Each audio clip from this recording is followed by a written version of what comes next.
Hi, I'm Micah Clark. Thank you for joining us today. As you know, the Indiana General Assembly has done something I've not seen in 36 years down there. We've started early. Usually it starts early January around the 5th. That was the original plan. But they've gone into session early and they are currently in session. The Indiana House has been in this week. The Indiana Senate will come in on Monday. So I wanted to give you a weekly update like we usually do during the session. And this is our first one with the first week of the General Assembly. Now, as you know, the General Assembly came back for the purpose of redistricting, but they're dealing with other bills as well. I'm going to talk about redistricting in a minute, but I'm going to start with what's fresh on my mind because this morning, I'm recording this on Thursday, there was a committee hearing that I watched in public policy in the House on gambling, and it would concern a bill, House Bill 1038, which would expand gambling in Indiana. It would create a new casino license, which I believe this would make the 14th casino in the state, and put it into Allen County or Fort Wayne. This was an issue we dealt with earlier this year, similar proposal to move a casino license from southern Indiana up to northeast Indiana in Allen County. That was rejected. A lot of grassroots opposition, a lot of questions. They went back, studied it, came back with a bill. There's going to be other bills like this as well. It's fascinating. I know the issue of gambling may not interest you because it's so pervasive. We've had it for so long. But I think it's worth talking about because as a family organization and as a Christian, I believe that that Jesus was asked, what's the greatest commandment? Love the Lord your God with all your heart, soul, and mind, and love your neighbor as yourself. I question if gambling really does love your neighbor as yourself. And I know for 90% of the people who go in a casino, it's just an activity of fun. It's just something they do once in a great while. But what may surprise you is casinos don't make money off of people like you. They make most of their revenue or a disproportionate amount of their revenue from people with gambling problems, with addiction problems. In fact, although they only make up about 4% of the population, anywhere from 33 to 55% of a casino's revenue comes from people with gambling problems. They go over and over and over again. And that constant source of revenue is what keeps casinos profitable in a lot of cases. If you think about less than 10% of your population or your customer base is funding a third to half of your revenues, that is a real concern. And my other concern about this, I have many, but in listening to the hearings today, most of the people who testified were from the gambling industry. The state of Indiana, the fourth largest revenue stream into our state budget is gambling. A casino is taxed about 30% of that money goes to the state. In fact, the new license that they want to create in this bill for an Allen County casino, just to play in that arena, to apply for that or to receive the permit to get that gambling permit, you have to pay $50 million just to buy that permit. That goes straight to the state. And then all the revenue you bring in, 30% goes to the state. And as a person who's concerned about limited government, I want to ask you, we've had gambling well over 20 years or more with casinos in Indiana, and of course lotteries go back even more, back to the late 80s. So we've had this pervasive amount of gambling. I believe the number is last year, 2024, $3 billion in gambling expenditures in the state of Indiana. $3 billion, $660 million in revenue to the state for that. So here's my question. Have your taxes gone down or has government gotten bigger? My concern is when you give government money, it gets bigger. And I'm for limited government. The way to make smaller government is to starve the beast. If you have somebody with an obesity problem, you keep giving them food, they don't get smaller. And that's the situation with our state is we're pouring millions upon millions of dollars each year, about $35 million a month or more, up to $40 million a month at times, goes right into the state and general fund, and then politicians spend it on the local and state level. And this is like a narcotic to politicians. You give politicians money, they find ways to spend it. Government grows. My concern is taking that money. Casino gambling or gambling in general is kind of like dropping a $20 bill on the street and having your local councilman come pick it up.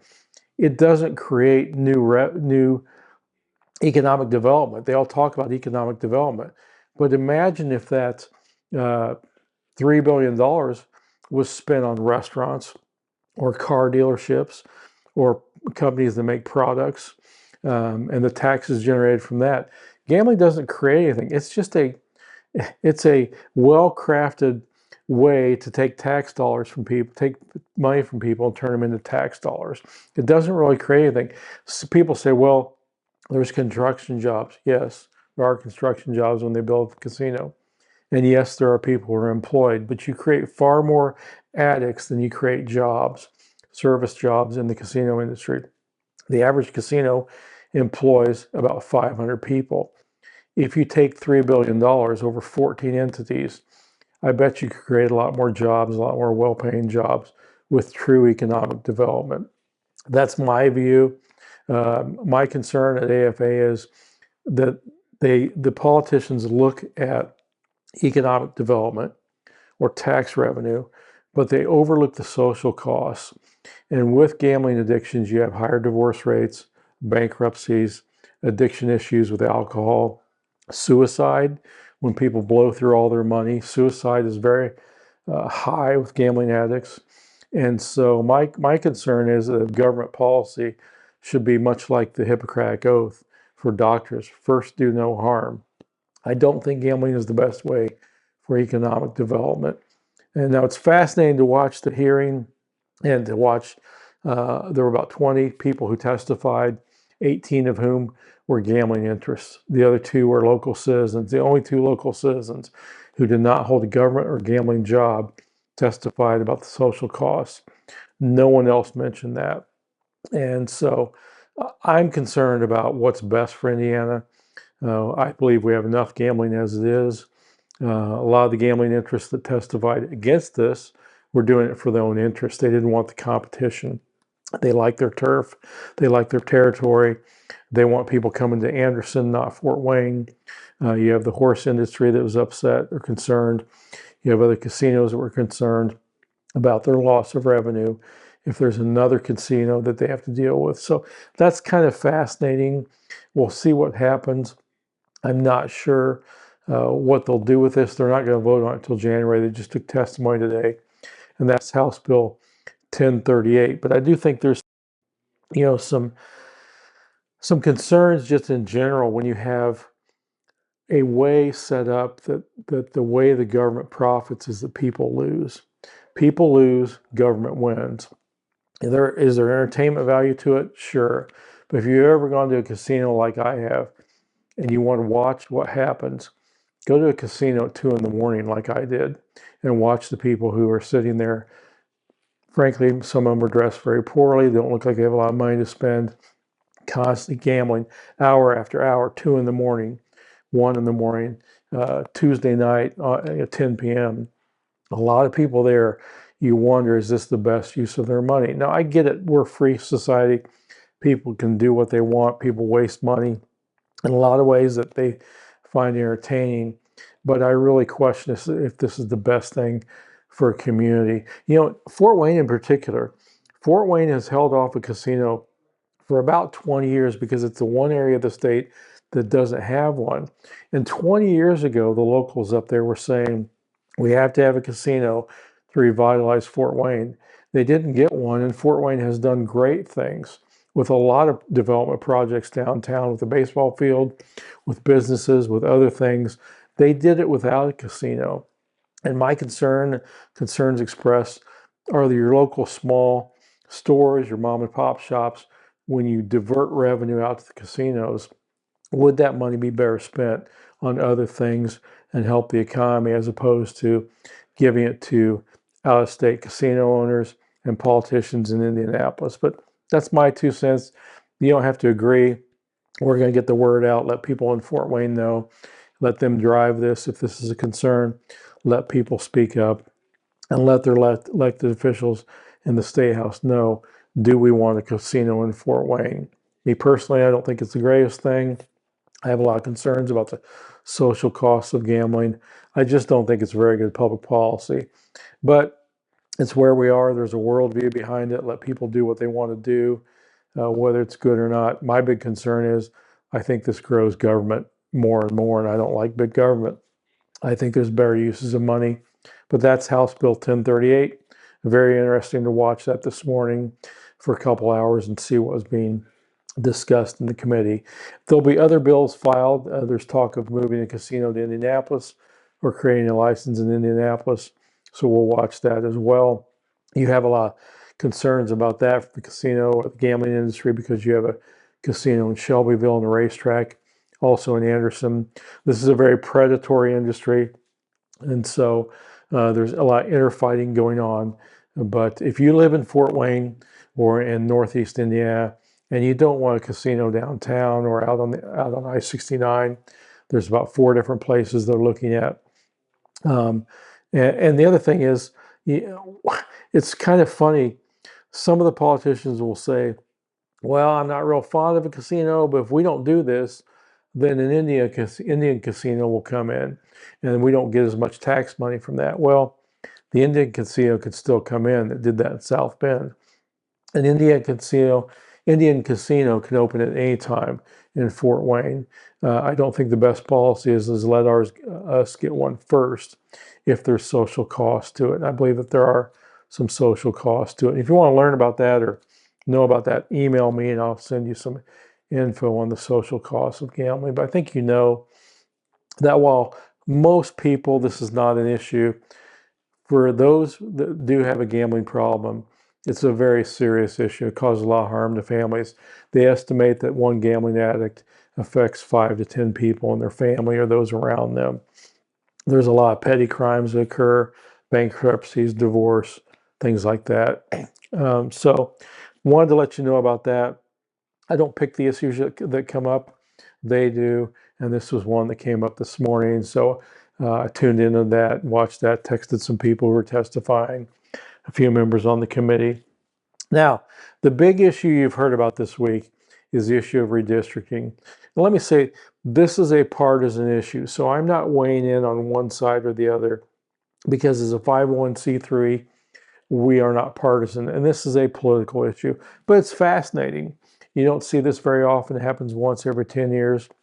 What the legislature is looking at doing, primarily the Republicans, is redrawing our congressional maps only, not our Statehouse maps, but the congressional maps to go from a 7-2 Republican majority to a 9-0 Republican majority, eliminating Andre Carson's district, cutting Marion County up to 3 or 4 districts to where you have 3 or 4 congressmen covering Marion County who would be Republican, and then up in Northwest Indiana, the 1st district where Congressman Frank Mrvan is, making that more competitive and probably making that a Republican district, which is kind of trending that way anyway, with people leaving Illinois, coming into that area who may work in Chicago.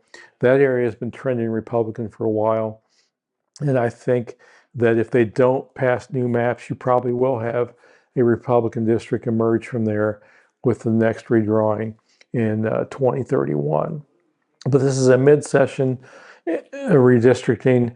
The reason they're doing this, and it's not unconstitutional, it's allowable. Our founders set it up this way as a political issue for the party in charge to draw the maps. So it's not that it's unconstitutional, it's just unusual to do it mid-session. But they're doing that because you've had issues in California, Illinois, Virginia, other states are redrawing their maps. It's all about control of the U.S. House, which is very narrow right now. And people say, well, Texas did this too. But I want to say, Texas did it first, but they did it because of Fifth Circuit Court ruling where they had to redraw their maps. And Texas has seen an enormous amount of change in the last 5 years with immigration and with growth. Texas, Tennessee, the Carolinas, Florida are all growing because a lot of people in blue states are moving to those states because they're doing so well economically. Those are low tax states. So those states have seen a lot of growth. So Florida is looking at redrawing their maps. Texas has done it. California is doing it too, even though they're losing population. they're talking about eliminating 5 Republican congressional districts and making those Democrat districts. So it's a national battle that's now playing out in Indiana. And the Trump administration is very involved in it because they want to hold the House for the Republicans next time and pick up at least 2 more seats out of Indiana, is the thought. Now, one thing I would say is, and I hear this every 10 years, you would think, for example, I live in Hamilton County. Hamilton County is a very Republican area, it's kind of trending more purple, but it was for years and years a very strong Republican area. And a lot of counties and cities will say, well, we want our own state representative. We want our own state senator. That will make us powerful if Tipton has its own representative, or Elwood, or Hamilton County, or Madison County, or whatever. But what I find is a lot of times, for example, Marion County getting cut from Andre Carson representative to having not one congressional member sent to DC, but having 3 or 4 in these new maps, you're actually increasing your strength as a county because you have more representatives in Congress fighting for that county. Not everyone believes that, but that's been my experience, is that, for example, if you gave Hamilton County just 1 state rep and 1 state senator, that's 1 voice out of 150 in Indianapolis, as opposed to cutting it up and having 4 or 5 members who have to then go to Indianapolis and advocate for things on the local level in Hamilton County, as an example. I hope that makes sense, but I actually think it won't harm Marion County to have multiple members of Congress representing Marion County, which is Indianapolis, as opposed to just 1 congressman. In theory, you'd have 3 or 4 congressmen in DC fighting for those local interests. Now, it's not so much of an issue in congressional maps because so many of the issues are not local issues. There are some, but most of them are national issues.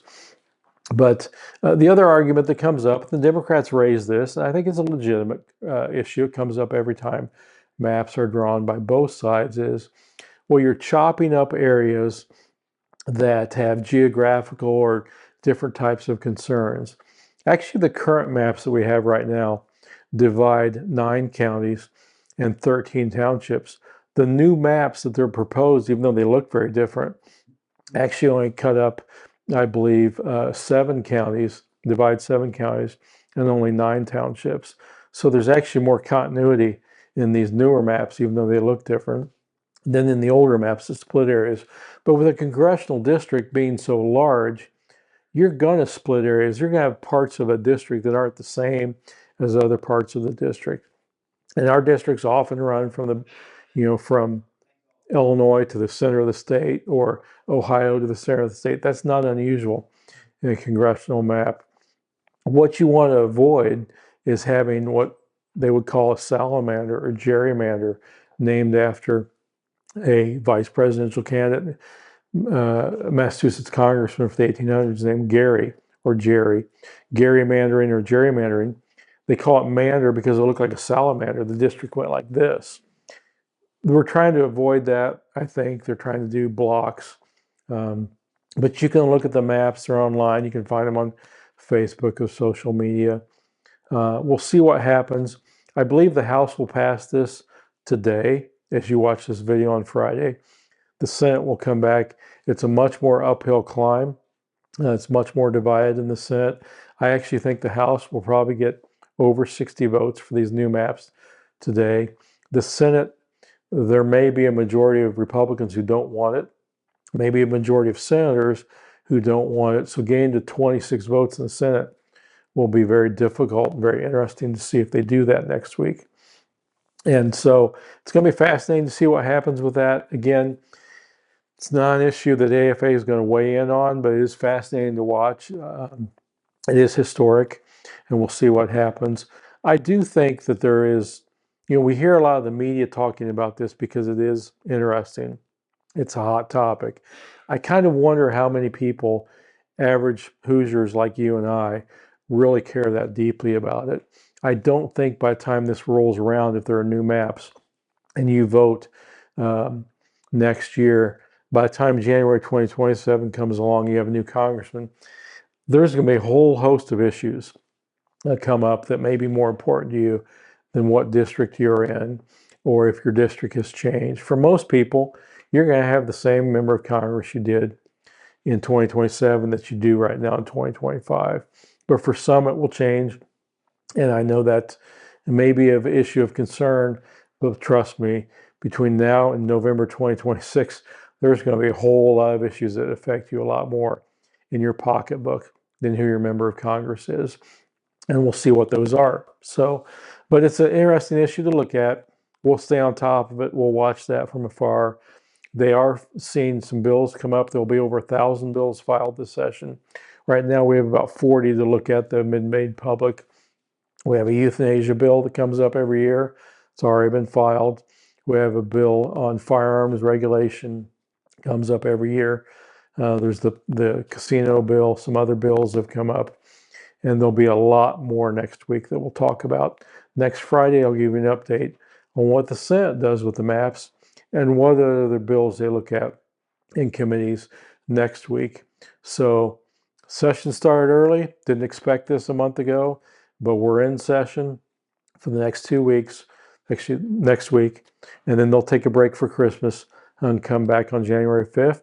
And we'll do our best to be your eyes and ears and your voice in the public square for family values. So if you'd like to support us, this is an important month for us to do year-end fundraising.